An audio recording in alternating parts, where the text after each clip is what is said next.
기도하겠습니다. 하나님, 이 새벽에 짙은 안개를 뚫고 주의 사랑하는 백성들이 주의 말씀을 사모하고 주님과의 대화를 사모하여 이 자리에 나와왔습니다.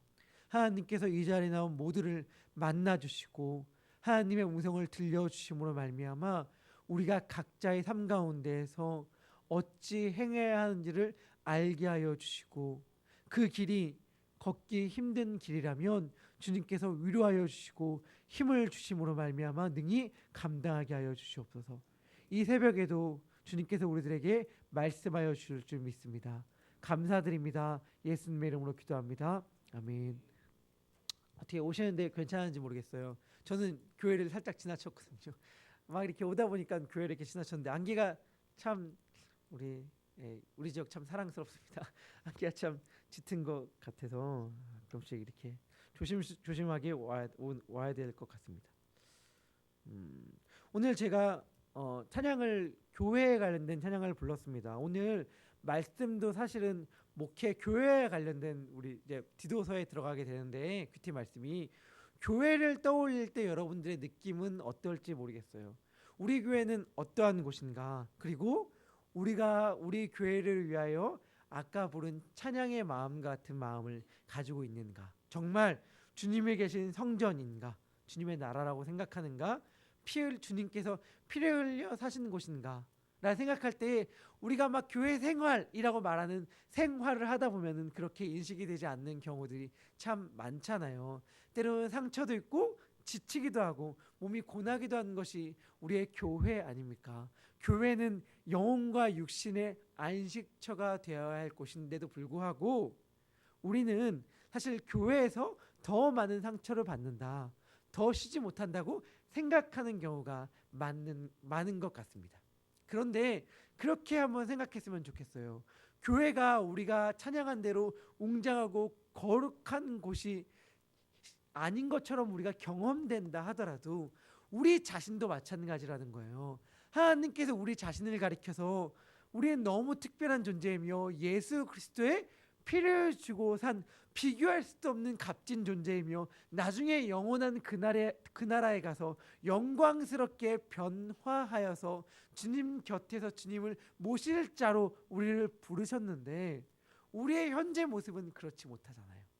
그렇지만 우리는 그렇게 될 것을 사모하며 살아가지 않습니까? 더욱더 중요한 것은 주님께서 우리를 그렇게 보신다는 거예요. 우리가 갖고 있는 연약함과 부족함에도 불구하고 주님은 결국엔 우리가 변화될 그 모습을 생각하고 바라보시면서 우리를 향한 시선을 바라보고 있기 때문에 우리를 향해 절대 좌절하지 않습니다. 우리를 향해 절대 실망하지 않아요. 그 까닭은 무엇이냐면 우리가 결국엔 그런 영광스러운 존재가 될 것임을 주님은 누구보다도 분명하게 알고 계시기 때문이에요. 교회도 마찬가지입니다. 비록 연약한 우리들의 모임이기 때문에 삐그덕거리기도 하고요. 문제가 있기도 하지만 하나님께서는 우리 교회를 영광스러운 모습으로 바라보고 계십니다. 그 까닭은 주님께서 자신의 피를 주시고 산 주님의 몸이기 때문에 그래요. 그렇기 때문에 우리도 그런 눈으로 끊임없이 우리들의 교회를 살펴봐야 합니다. 우리 디도서는 이제 교회를 어떻게 세워가야 하는가라는 말씀을 다루고 있는 말씀인데 그런 디도서를 읽어나갈 때 이러한 전제, 결국엔 하나님께서 우리들의 교회를 너무나도 아름답고 영광스럽게 만들어갈 것이라는 마음을 가지고 디도서를 읽어나갔으면 좋겠습니다. 디도서는 디모데 전후서와 더불어 목회 서신이라고 부릅니다. 바울은요 자신의 사랑하는 아들 디도에게 그레데의 사역을 하고 있는 디도에게 어떻게 사역을 해야 하는지, 어떻게 교회를 이끌어가야 되는지를 사랑의 마음을 담아서 편지를 해요. 바울이 성경 가운데 명시적으로 내 아들이다라고 말하는 인물이 3명이 있습니다.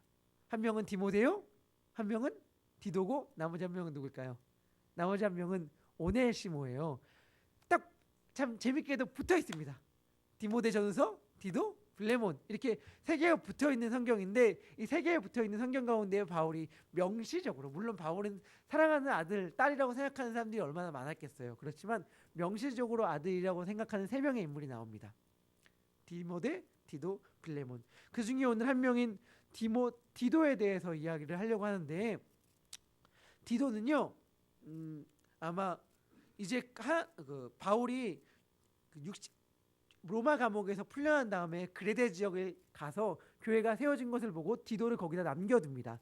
아마 바울이 그레데라는 지역에 갔다는 기록이 사도행전에 나와 있지 않은 걸 보면은 아마도 사도행전 2장의 오순절 성령 강림의 역사 때에 역시 그레데에서도 온 사람들이 하나님의 복음을 듣고 그것을 믿게 되고 그 지역으로 돌아가서 예수님을 전파하게 되고 거기서 그리스도를 믿는 자들이 막 생겨난 것 같습니다.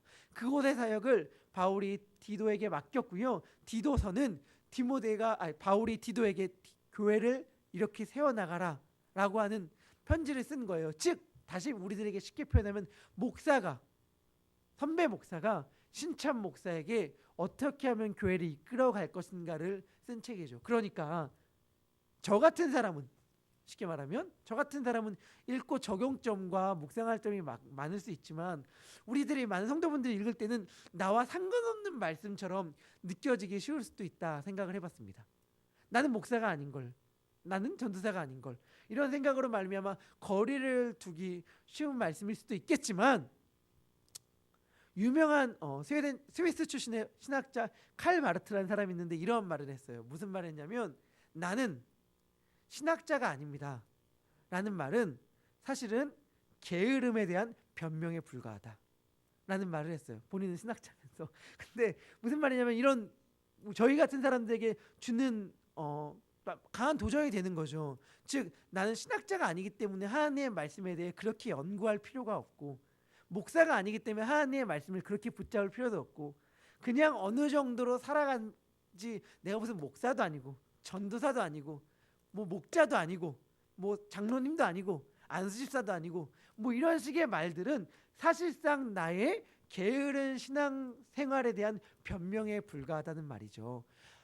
우리는 이 디도서의 말씀을 나의 말씀처럼 붙잡고 읽을 수 있어야 하는데 그 까닭은 무엇이냐면 여기서 단 한 사람도 예외 없이 하나님께서 모두 다 여러분들에게 사명을 주셨기 때문입니다. 여러분들에게 모두 다 사람을 보내어 주셨고요. 영혼을 보내어 주셨고 섬기라는 영혼을 보내지 않은 영혼은 단 한 명도 없어요. 그리스도인으로 부름받았다는 것은 한 공동체로 부름받았다는 것이며 하나님께서 그 모든 그리스도인으로 부름받은 사람들에게 공동체로 그러니까 누군가를 섬길 사명을 주셨습니다. 우리는 그것들을 늘 묵상하고 잊지 말아야 합니다. 오늘 읽은 본문 디도서 1장 1절부터 9절까지 말씀은 크게 두 부분으로 나눠집니다. 1절부터 4절까지의 말씀과 5절부터 9절까지의 말씀으로 나눠지는데요. 1절부터 4절까지의 말씀은 인사말이라고 할 수 있고요. 5절부터 9절까지의 말씀은 교회의 직분을 세우는 이야기로 볼 수 있습니다. 이 두 부분을 살펴볼 때 제 마음 가운데 사실은 와닿는 건 하나였어요. 저희가 큐티 말씀을 쭉 하고 있지 않습니까? 쭉 하고 있을 때 맨 처음에 제 기억으로 이렇게 출애굽기 말씀 큐티 했던 거 기억나세요? 출애굽기 그 다음에 빌립보서 했나요? 빌립보서 했죠. 빌립보서 한 다음에 전도서 이렇게 하고 우리 이제 디도서로 들어오는 거잖아요. 근데 출애굽기 때부터 제 마음 가운데 사실 들어온 게 있었습니다. 제 마음 가운데 들어온 건 뭐냐면 사명이라는 거였어요. 출애굽기에 성막 이야기가 많이 나오지 않았습니까? 성막 이야기가 많이 나왔는데 성막을 살펴볼 때 저는 하나님께서 이스라엘 백성들에게 주신 사명으로 성막을 살펴봤는데 그 다음부터 말씀을 대할 때 사명으로 해석해서 말씀을 대하게 되는데 디도서의 말씀도 마찬가지였습니다. 디도서의 말씀도 어떠한 식으로 읽게 되냐면 하나님께서 우리에게 주신 사명의 관점으로 읽어봐야 합니다. 우리가 말씀을 읽을 때 예전에 양순은 목사님이 그런 말씀을 하신 적이 있어요. 큐티를 하는 이유 중에 주된 이유는 뭐냐면 순종하기 위해서, 더 우리들의 표현을 따지자면 적용하기 위해서 큐티의 말씀을 읽는 것이다 라는 말씀을 드린 적이 있어요. 맞아요. 단순히 말씀을 읽고 감동을 받는 데서 그치는 것이 아니라 이 말씀대로 순종하며 살아가기 위해서 우리가 하나님의 말씀을 받는 것인데 이것을 저는 사명이란 말로 표현하고 싶습니다.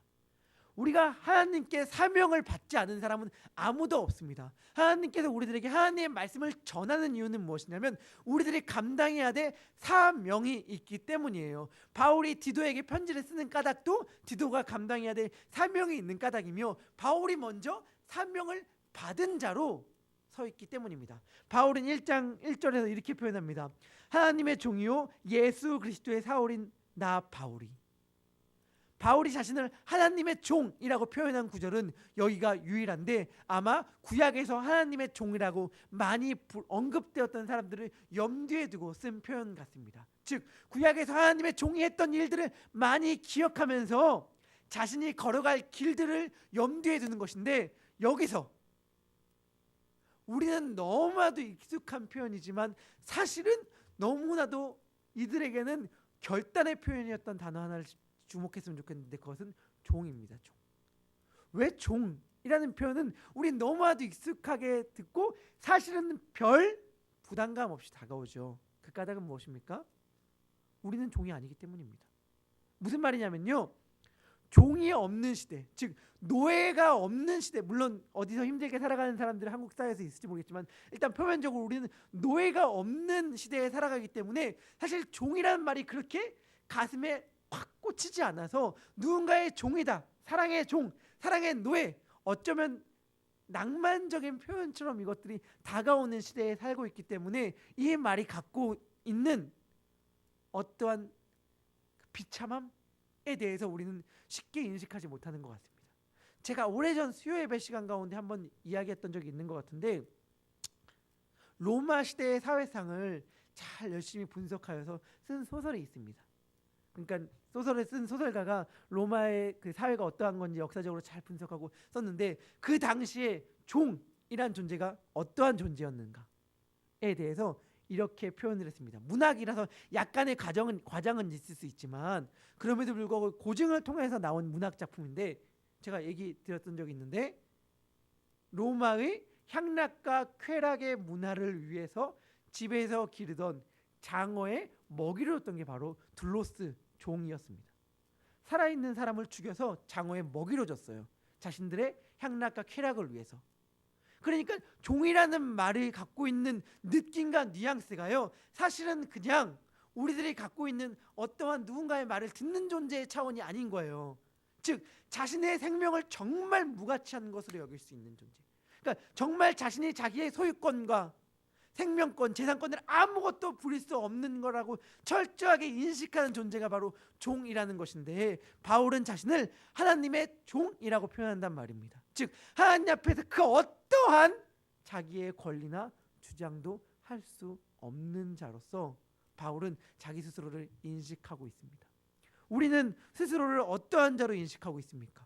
우리는 교회 일을 하고 하나님의 일을 한다고 할 때에 무엇에 상처를 받고 무엇에 넘어지고 무엇에 마음 아파합니까? 하나님께 주신 사명을 다 완수하지 못하고 내가 그것에 철저하게 순종하지 못해서 가슴 아파하는 경우가 우리들은 더 많습니까? 아니면 그 일을 하다가 나에게 다가오는 억울함, 섭섭함, 지침, 손해범들이 나를 아프게 해서 무너지는 경우가 더 많습니까? 우리는 하나님의 일을 행할 때에 자신을 하나님의 종이라고 표현했던 바울을 생각해 보아야 합니다. 바울은 또한 이야기합니다. 그리스도의 사울인 바울은, 사도된 바울은 자신이 사도가 되었다고 이야기를 하는데, 사도가 된 것은 이렇게 표현을 합니다. 하나님이 택하신 자들의 믿음과 경건함에 속한 진리의 지식과 영생의 소망을 위하여, 이 일을 위하여 자신이 사도가 되었다고 말을 합니다. 그리고 3절을 보면 이렇게 얘기합니다. 자기 때에 자기의 말씀을 전도로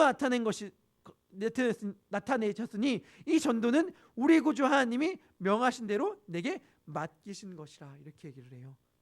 바울은 너무나 잘 알고 있었습니다. 나는 이 맡기신 것, 이 사명을 맡은 자다. 난 이걸 감당해야 될 사명이 있는 자라는 것을 바울은 너무 잘 알았고요. 이 사명을 위해서, 하나님의 말씀을 전도하는 이 사명을 위해서 자신을 뭐로 여긴 거냐면 종으로 여긴 거예요. 하나님께서 주신 사명이 너무나도 크기 때문에 그 앞에서 내가 갖고 있는 모든 것들이 하나도 귀하지 않습니다. 내가 가진 모든 것들을 아낌없이 다 쓸 수 있습니다 라는 마음으로 바울은 살았고, 자신이 또 이야기하는 것은 디도야, 너도 이 같은 믿음을 가지고 있지 않니? 너와 감당해야 될 길도 바로 이 길이다. 아버지인 내가 걸어갈 길을 아들인 너가 걸어가야 되지 않겠니? 라고 하면서 바울은 디도에게 편지를 하고 있습니다. 4절에서 이렇게 얘기합니다. 같은 믿음을 따라 나의 참 아들 된 디도에게 편지하더니, 바울은 이렇게 편지를 합니다. 이 편지를 할 때 제가 느끼는 감정이 있어요. 그러니까 아버지가 아들에게 편지를 쓰잖아요. 그런데 아버지가 걸어온 길을 아들이 그대로 걸어가려고 해요. 근데 자신이 걸어온 길이 얼마나 힘들었는지를 바울은 너무 잘 아는 거예요. 그런데 아들에게 이 길을 걸어갈 것을 이제 앞두고 있는 아들에게 편지를 쓸 때 바울의 마음이 어떨까? 저는 가끔씩 되게 존경스러운 모습 가운데, 제가 존경한다라고 하는 모습 가운데 하나가 뭐냐면, 목사님이 자신의 아들을 목사를 하는 걸 원할 때 전 참 신기하고 놀랍습니다. 그러니까 저는 비록 이제 목사 된 지 이제 갓 1년 정도밖에 안 됐지만, 그러니까 저는 뭐 제가 힘들다 이런 게 아니고요. 제가 바라봤을 때, 존경하는 선배 목회자들을 바라봤을 때, 그들이 걸어온 길을 바라봤을 때 참 쉽지 않다, 참 어려운 길을 걸었다라고 말씀하시는 분들이 자신의 아들들도 이 길을 걷는 것을 원하고 바랄 때 참 신기하다 느껴요. 왜냐하면 그 길이 얼마나 힘들고 고된 길이라는 걸 아는데, 보는데 어떻게 그걸 아들에게 가라고 권할 수 있을까? 근데 느끼는 거죠. 뭐냐면 힘들고 지친 길이지만 무엇과도 비교할 수 없는 영광된 길임을 알기 때문에 그렇게 이야기하지 않을까 생각을 하는데, 여러분, 이게 목사의 특권입니까? 아니에요. 우리가 모두가 다 마찬가지예요. 어떤 목사는요, 전혀 힘들지 않고 자기의 육신과 쾌락을 쫓아 사는 목사도 있잖아요. 그러니까 중요한 것은 무엇이냐면, 우리가 모두가 다 그리스도인으로 부름 받았다면 이 길을 걸어가는 것인데, 우리가 우리 자녀들에게 너도 이 길을 걸어가야 되지 않겠니라고 말하는 그 길이 어떠한 길일까 하는 겁니다. 어떠한 길일까? 바울은 자신이 걸어간 길을 디도가 걸어가길 소망하며 편지를 쓰고 있습니다. 그런데 너무 잘 알아요. 바울은 뭘 잘 아냐면, 교회를 세워나가는 것이 얼마나 쉽지 않은 일인지 잘 압니다.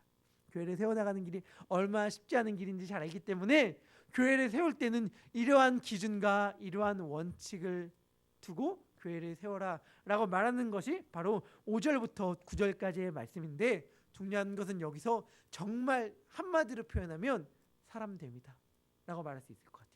사람됨과 그 사람의 신앙까지도 거기 포함되어 있는 거죠. 그 사람이 어떠한 존재인가를 살펴라. 그러니까 누군가를 세울 때에 그 사람이 갖고 있는 겉모습, 우리가 너무 잘 아는 건데 겉모습이 아니라 그 사람의 정말 사람됨을 살펴라 라고 이야기를 하는 것인데, 너무 잘 아는 말이죠. 그런데 우리는 정말 이렇게 쉽게 사람을 생각하고 느끼지 못하죠. 근데 제가 이 사람을 세운다는 말씀을 할 때, 사람을 세우는 입장이 아니라 세움을 받는 사람의 입장에서 한번 생각해 봤어요. 그 까닭은 무엇이냐면, 역시 세움을 받는 사람도 사명으로 세움받기 때문입니다. 여러분, 디도서는요, 직분자를 세울 때 그것을 염두에 두고 세워야 돼요. 읽어야 돼요. 교회는 왜 존재하는가? 교회의 존재 목적은 무엇인가? 교회의 사명은 무엇인가? 직분자는 왜 세우는가? 직분자의 사명은 무엇인가? 여러분, 직분자 왜 세웁니까? 왜 세웁니까? 직분자를 세워서 막 교회에 안 좋은 모습들이 막 많이 일어나는 모습들을 살펴볼 때 직분자 왜 세우죠? 누군가를 왜 굳이 설의 집사로 세우고, 누군가를 왜 굳이 안수 집사로 세우고, 누군가를 왜 굳이 장로로 세우죠? 왜 세우는지를 교회에서 이렇게 이야기하고, 디도서랑 성경 가운데 이야기하고 있는데, 중요한 것은 무엇이냐면, 직분을 받는 자 역시 자신이 직분을 받을 때 직분만 받는 것이 아니라 뭘 함께 받는 것입니까? 사명을 함께 받는다는 것을 늘 염두에 두고 읽어야 돼요. 그 까닭은 무엇입니까? 여기 성경 말씀을 보면 디도서 1장 9절에 보면 이렇게 얘기를 합니다. 한번 디도서 1장 9절의 말씀을 한번 한 목소리로 같이 읽도록 하겠습니다. 시작. 믿은 말씀의 가르침을 그대로 지켜야 하리니 이는 능히 바른 교훈으로 권면하고 거슬러 말하는 자들을 책망하려 함이라. 아멘. 여기서 바울은 디도에게 권면할 때 사람을 감독으로 세울 때 큐티 말씀에도 잘 나와 있는데 디도서에 나오는 감독과 장로는 특별히 구분 없이 혼용되는 말이다 라고 생각하시고 읽어 나가시면 될 것 같습니다. 여기서 감독을 세울 때 중요한 특징 중에 하나는 뭐냐면 하나님의 말씀을 그대로 지켜야, 밑분 말씀을 그대로 지켜야 한다라고 이야기를 합니다. 받은 말씀이 있다는 거예요. 이 받은 말씀을 그대로 지켜야 한다는 것인데 바울은 이것을 또한 뭐라고 표현하냐면 7절에서 하나님의 청직이다 이렇게 표현을 해요. 하나님의 청직이다 라고 이야기를 합니다. 청직이라는 것은 무엇이냐면 하나님께서 무언가를 맡겼다는 거예요. 근데 하나님께서 맡기신 것 가운데 하나는 뭐냐면 하나님의 말씀입니다. 하나님께서 하나님의 말씀을 맡기셨습니다. 왜요? 왜? 여러분들 중요한 얘기를 하나 하려고 하는데 너무 잘 알고 있지만 왜 하나님의 말씀을 읽죠? 왜 아침마다 우리 큐티를 하죠? 하나님께서 왜 우리 하나님의 말씀을 맡기셨죠? 네, 그 까닭은 무엇이냐면 여기 1장 9절에 나오죠. 그대로 지키기 위하여예요. 하나님의 말씀을 아무리 듣는다고 하더라도요, 하나님께서 하나님의 말씀들을 달콤한 말씀들 우리들에게 아무리 전해준다 하더라도 우리가 이 말씀 그대로 지키지 않는다면 우리는 그 어떠한 직분을 받는다 하더라도 의미가 없는 것입니다. 제대로 된 직분자의 삶을 살지 못하는 겁니다. 그런데 우리는 사실은 감독과 장로의 직분을 받지 않았습니다라고 이야기할지 모르겠지만 무엇과도 비교할 수 없는 놀라운 직분을 받았습니다. 다 성도로 부르심을 받았지 않았습니까? 하나님께서 하나님의 자녀로 우리들을 부르셨잖아요. 우리 하나님의 자녀로서 하나님께서 말씀을 맡기신 자로서의 삶을 살아가야 합니다. 우리 5절부터 9절까지의 말씀을 한번 나중에 돌아가서 찬찬히 묵상하기 소망합니다. 우리는 이러한 직분자의 삶을 살아가고 있는가? 하나님께서 이러한 말씀을 바라봤을 때 우리들에게 이렇게 주신 말씀 아니에요. 하나님께서 직분을 받으신 자들은 나그네를 대접하라고 하나님께서 말씀하시는구나. 하나님께서 직분 주신 자들은 나그네를 열심히 대접하고 선행을 좋아해야지 이렇게 준 것이 아니라 하나님께서 우리들에게 이 말씀을 주신 까닭은 무엇입니까? 나그네를 대접하라고, 선행을 행하라고 우리들에게 말씀을 주신 것 아닙니까? 신중하게 행동하라고, 의롭고 거룩하고 절제한 행동을 하라고 하나님께서 이 말씀을 이 아침에 주셨는데 너무나도 분명하게 선포된 이 말씀을 우리가 듣고 그냥 다 잊어버리고 오늘 우리들의 삶 가운데 하나도 행동하지 않는다면 우리들에게 주신 사명을 감당하지 않는 거죠. 하나님께서 주신 사명이라 하면 거창한 것이 아닙니다. 하나님께서 우리 각자에게 주신 사명은요, 무슨 한 민족을 구원해라, 한 나라를 변화시켜라, 이런 거창한 것 아니에요. 제가 그런 대학교 때 그런 거창한 생각을 좀 했다가 하나님 옆에 너무나도 부끄럽고 작아진 적이 있는데 하나님께서는 거창한 거 넣어하지 않습니다. 하나님께서 우리들에게 맡기신 너무나도 중요한 사명은 무엇이냐면 오늘 나에게 다가오는 한 사람을 나그네로 생각하고 대접해라. 내 마음 가운데 내가 미워하는 너무 그 한 사람, 나에게 너무 잘못하는 그 한 사람에게 악을 악으로 갚고 싶지만 선을 행해라. 들은 말 너무나도 가볍게 막 움직이고 싶고 팔랑팔랑거리는 나의 마음을 누르고 신중하고 의롭고 거룩하고 절제하게 행동해라. 하나님께서 이 아침에 다른 말씀 주는 거 아니에요. 이거 주는 거예요. 근데 왜요? 왜요? 이것이 우리들이 이 땅 가운데 살아갈 사명이기 때문에 그렇습니다. 하나님께서 이렇게 행동합니다. 그러므로 말미암아 우리 주변에 있는 사람들을 살리라고 이러시는 거예요. 하나님께서는 너무 큰 사명 우리들에게 주셨어요. 우리 주변에 있는 사람들을 살리는 것, 이것이 바로 교회거든요. 중요해. 우리 옆에 있는 바로 그 사람이 교회이기 때문에 그 사람을 살리는 것은 교회를 세워나가는 것입니다. 그 사람을 살리는 것이 바로 하나님의 청지기의 직분을 감당하는 것입니다. 그 사람을 살리기 위해서 오늘 하루도 우리는 선행을 행해야 하고 나그네를 대접해야 하고 신중하게 행동해야 합니다. 바라기는 이 말씀이 우리들의 각자의 가슴 가운데에 새겨질 뿐만 아니라 오늘 하루의 열매 가운데 드러남으로 말미암아 하나님께서 우리에게 주신 사명을 잘 감당하는 우리 모두가 되길 소망합니다. 우리 기도하겠습니다. 하나님께서 우리 모두를 사명자로 부르셨습니다. 여기에는 단 한 사람의 예외도 없습니다. 나는 목사가 아니고 나는 장로가 아니고 나는 감독이 아니다 라고 하는 말은 사실은 하나님의 사명을 감당하기 싫어하는 나의 변명에 불과하다는 것을 주님 앞에 솔직하게 고백합니다. 하나님께서 우리에게 주신 사명은 거창한 것이 아니라는 것을 다시금 생각합니다.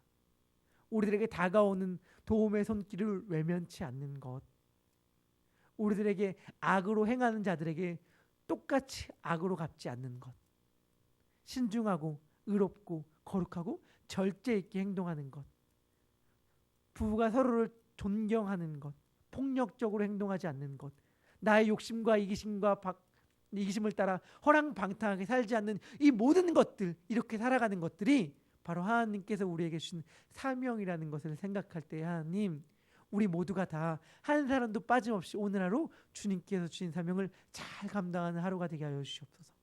하나님께서 그럴 때에 우리가 정말 우리들의 것을 요구하지 않고 우리 자신을 하나님의 종으로 드리며 하나님의 사명을 감당할 때에 말로 다할 수 없는 영광으로 우리를 채우실 줄 믿습니다.